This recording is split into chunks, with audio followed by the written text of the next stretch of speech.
Assalamu alaikum. Welcome to the online classes of the B international public school and college. I am your math teacher of class 5. आज हम start लेंगे अपना second unit of second term और but आपकी book का unit number 6 unitary method page number 110 के अंदर. अब यूनिटरी मेथड क्या होता है? वो मेथड जिसमें हम लोग सिंगल वैल्यू कैलकुलेट करते हैं.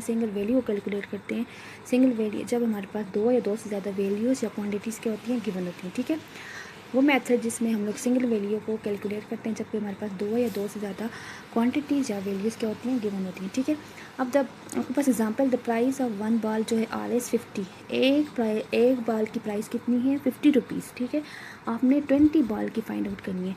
अब एक साइड पे आपके पास एक क्वांटिटी क्या आ गई? 1 बॉल. दूसरी क्वांटिटी क्या आ गई? 20. अब आप क्या करें? 50 को 20 से मल्टीप्लाई कर लोगे तो आपके पास 20 जो है बॉल्स की प्राइस कितनी आ गई? 50 रुपीज़ 1000 रुपीज़ आ गई. आपके पास कितनी आ जाएगी? 1000 रुपीज़. जब हमने 50 को 20 से मल्टीप्लाई किया हमारे पास कितनी आ जाएगी? 1000 रुपीज़. अब चलते हैं एक्सरसाइज 6.1. अब जो बुक पेज नंबर 114 इसके ऊपर आपके पास 15 वर्ड्स प्रॉब्लम है. ठीक है, 15 वर्ड्स प्रॉब्लम है. पहला वर्ड्स प्रॉब्लम जो है, जो मेरा भी पहला है, आपकी बुक का भी पहला है. The cost of 1 dozen of egg is RS65. Find the cost of 15 dozen of egg. एक डज़न बोलते हैं 12 को. एक डज़न मतलब 12 बनाना एग की कास्ट कितनी है?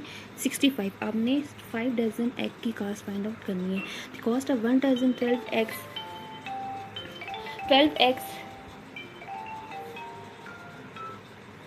एग्स जो है आपके पास कितनी है?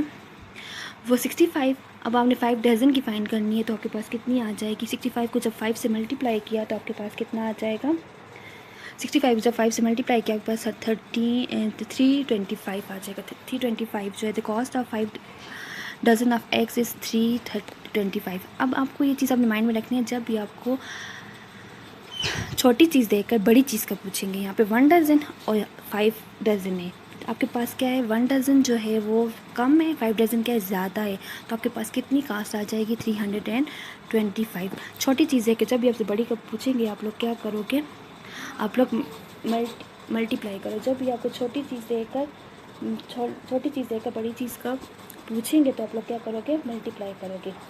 इसके बरक्स अब आपके पास बुक के अंदर क्वेश्चन नंबर 2 देखें. Cost of 1 book is RS50. Find the cost of 40 books. यहाँ पे भी आपको छोटी चीज़ देकर बड़ी चीज़ का पूछा हुआ है. आप लोग क्या करोगे? इसमें भी मल्टीप्लाई करोगे.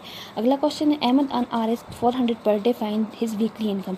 अहमद जो है एक दिन में 400 रुपीज़ अर्न करता है, कमाता है. आपने उसकी वीकली 7 डेज़ के अंदर कितना कमाता है ये फाइंड आउट करना है. Now goes towards divide. अब मेरा क्वेश्चन नंबर 2 पर आपकी बुक का पेज नंबर है 6. A train covers 20 kilometre distance in 15 hour. एक ट्रेन है जो 15 घंटों में जो है 20 किलोमीटर डिस्टेंस कवर करता है. How much distance is cover in 1 hour. एक घंटे में कितना करेगा ये फाइंड आउट करना है. अब इस क्वेश्चन में आपको बड़ी चीज़ देकर छोटी चीज़ का पूछा हुआ है. बड़ी चीज़ क्या है? 15 आवर्स हैं. इसके फाइंड कितने का करना है? 1 आवर का फाइंड आउट करना है. तो बड़ी चीज़ है कि जब भी आपको छोटी चीज़ का छोटी चीज़ का पूछा जाएगा तो आप लोग क्या करोगे? डिवाइड करोगे. अब 15 को हमने 1320 पे डिवाइड करना है. ठीक है, 15 का टेबल पढ़ोगे 1320 है. 1588 और 1320. क्योंकि मल्टीप्लाई में चीज़ें ज़्यादा होती हैं और डिवाइड में चीज़ें क्या हो जाती हैं? कम हो जाती हैं. अब आपके पास जो है एक घंटे में उसने 88 किलोमीटर डिस्टेंस जो है कवर किया है. ये चीज़ आपने अपने माइंड में रखनी है कि प्लस जो है फैमिली मेम्बर है मल्टीप्लाई का, क्योंकि प्लस और मल्टीप्लाई में चीज़ें क्या हो जाती हैं? ज़्यादा हो जाती हैं. जबकि माइनस और डिवाइड में चीज़ें क्या हो जाती हैं? कम हो जाती हैं. इसलिए ये दोनों आपस में क्या है? फैमिली मेम्बर्स हैं. बस आपके माइंड में ये चीज़ होनी चाहिए कि जब भी आपको छोटी चीज़ देकर बड़ी चीज़ का पूछेंगे तो आप लोग मल्टीप्लाई करेंगे, क्योंकि मल्टीप्लाई में चीज़ें ज़्यादा होती हैं. और जब आपको बड़ी चीज़ देकर छोटी चीज़ का पूछेंगे तो आप लोग डिवाइड करोगे, क्योंकि डिवाइड माइनस में चीज़ें क्या हो जाती हैं? कम हो जाती हैं. इससे रिलेटेड आपका क्वेश्चन है आपका अगला क्वेश्चन है. इसमें आप लोग दोनों मेथड अप्लाई करोगे, मल्टीप्लाई भी करोगे और डिवाइड भी करोगे. क्वेश्चन क्या है? Question number 8 of your book. मेरा क्वेश्चन नंबर 3 है. If dozen of bananas cost RS 72 rupees. एक डज़न बनाना की कास्ट कितनी है 72 rupees. Find the cost of 7 banana. इसमें दोनों मेथड होंगे, मल्टीप्लाई भी होगा और डिवाइड भी होगा। द कॉस्ट ऑफ अब आपके पास गिवन का the cost of dozen 12 bananas की RS कितनी है 72 रुपीज़। टू फाइंड में आपने क्या करना है the cost of 7 bananas find out करना है। सोल्यूशन, अब 72 को पहले किससे मल्टीप्लाई करेंगे 7 के साथ। 7 2 14 1 kg, 7 7 49 प्लस 1 50 आ जाएगा, ठीक है। देन अब 104 को हम लोग किस पे डिवाइड कर लेंगे 12 के ऊपर, तो हमारे पास क्या आंसर आ जाएगा 42। मतलब क्या है, जब आपके पास, अब इसमें हमने दोनों मेथड अप्लाई किए हैं, ठीक है, मल्टीप्लाई भी किया और डिवाइड भी किया है, तो द कॉस्ट ऑफ 7 बनाना जो है आपके पास RS कितने आ जाएंगे 42, ठीक है। इसके रिलेटेड आपका क्वेश्चन नंबर है बुक का 12, वो भी सेम ऐसे ही है। The cost of find the cost of 27 kg of mangoes if 13 kg of mangoes cost for RS 468 rupees. आप पहले 27 को 13 से क्या कर लोगे मल्टीप्लाई कर दोगे, उसका जो आंसर आएगा उसको 468 पे डिवाइड कर लोगे, तो आपके पास दोनों मेथड क्या हो जाएंगे सॉल्व हो जाएंगे। ये जो था आपके वर्ड्स प्रॉब्लम थे, ये आपने जो है सारे नोट्स भी अवेलेबल हैं, इसके अलावा आपके पास नोट्स भी अवेलेबल हैं। आप वो नोट्स फॉलो करना चाहिए, वीडियो फॉलो करना चाहिए। इस रिलेटेड जो वर्ड्स प्रॉब्लम है आपने खुद करनी है, मल्टीप्लाई डिवाइड, और 2 ही क्वेश्चन थे जो जिसमें दोनों मेथड अप्लाई होते थे, मैंने आपको वो भी गाइड कर लिए। अब चलते हैं अपने नेक्स्ट टॉपिक के अंदर के ऊपर। आपका नेक्स्ट टॉपिक जो है वो क्या है रेशो। रेशो क्या है, the relationship between 2 quantities. 2 quantities के दरमियान जो रिलेशनशिप होता है वो क्या होता है रेशो होता है। It is noted by two dot. मतलब क्या है, 2 क्वांटिटीज़, 2 नंबर्स, जैसे दोनों क्वांटिटीज़ कोई भी, जैसे एग्जांपल आपके पास 4:3, A:B, C:D। आपके बुक नंबर पेज नंबर 115 के ऊपर ये टॉपिक है। अब इस जगह आप कोई नेम भी ले सकते हो, एग्जांपल में Ali ratio Ahmed, books ratio copies, colour ratio pencil, कुछ भी ले सकते हो। जब भी 2 क्वांटिटीज़ के दरमियान जो रिलेशनशिप होता है वो आपके पास क्या होता है रेशो होता है। प्रोपोर्शन क्या है, the equality of 2 ratios. Proportion में क्या होता है, हम लोग 2 रेशो के दरमियान इक्वलिटीज़ लेते हैं। मतलब क्या है, 2 रेशो आगे उनके दरमियान जो इक्वलिटीज़ होती हैं वो हमारे पास क्या होता है उसका प्रोपोर्शन होता है। It is noted by equals to और 4 डॉट। इसको कैसे डिनोट किया जाता है, इक्वल्स टू से या 4 डॉट से। अब हमारे पास कोई एग्जांपल क्या है, A:B is equals to C:D, ठीक है। एक रेशो ये आ गई, दूसरी रेशो ये आ गई, दरमियान में इक्वल्स टू का साइन आ गया। A:B 4 dot C:D। एक रेशो ये आ गई, दूसरी रेशो दरमियान में 4 डॉट जो आपके किसको शो करते हैं प्रोपोर्शन को। अब रेशो जो होता है वो दो क्वांटिटीज़ के दरमियान इक्वलिटी, दो रिलेशनशिप बिटवीन 2 क्वांटिटीज़ इसका रेशो। प्रोपोर्शन क्या है, जो आपके पास 2 इक्वलिटी बिटवीन 2 रेशो इसका प्रोपोर्शन। अब types of proportion, there are 2 types of proportion, direct proportion और इनडायरेक्ट प्रोपोर्शन को हम लोग इन्वर्स प्रोपोर्शन भी कहते हैं। अब डायरेक्ट प्रोपोर्शन ये आपके बुक पेज नंबर है 117 के ऊपर प्रोपोर्शन की। प्रोपोर्शन जो है आपके बुक पेज नंबर 116 के ऊपर है, और टाइप्स ऑफ प्रोपोर्शन जो है बुक पेज नंबर 117 के ऊपर है।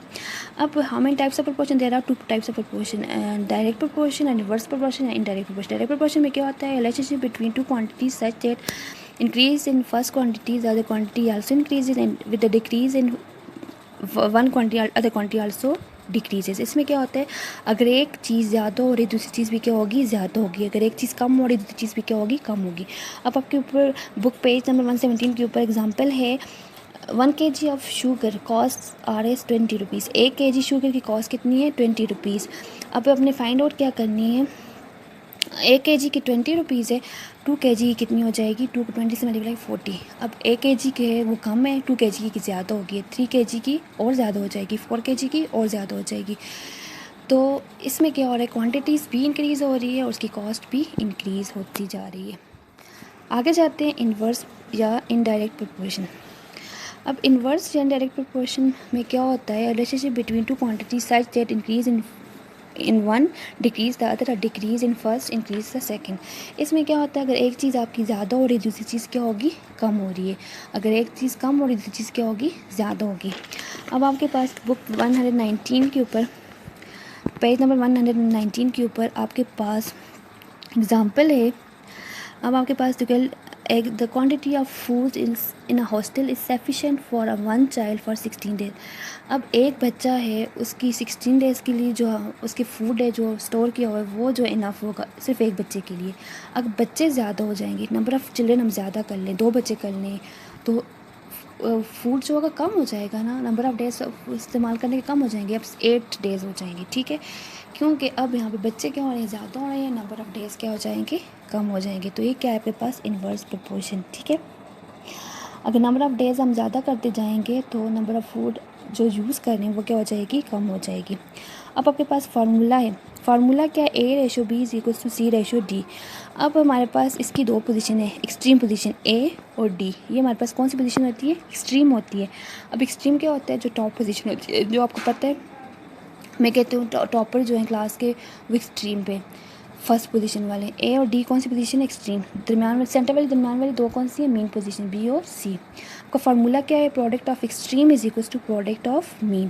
प्रोडक्ट ऑफ एक्सट्रीम क्या है, A multiply by D is equal to B multiply by C, ठीक है। एक्सट्रीम मीन जो होती है दरमियानी पोजीशन, एवरेज पोजीशन भी होती है। अब A multiply by D is equal to B multiply by C. अब आपको नेक्स्ट लेक्चर में इंशाल्लाह, नेक्स्ट लेक्चर में एक्सरसाइज 6.2 में मैं आपको इन फार्मूलाज को यूज़ करने का तरीका बताऊंगी, कैसे हम लोग क्वेश्चन सॉल्व करेंगे। तब तक के लिए अल्लाह हाफ़िज़।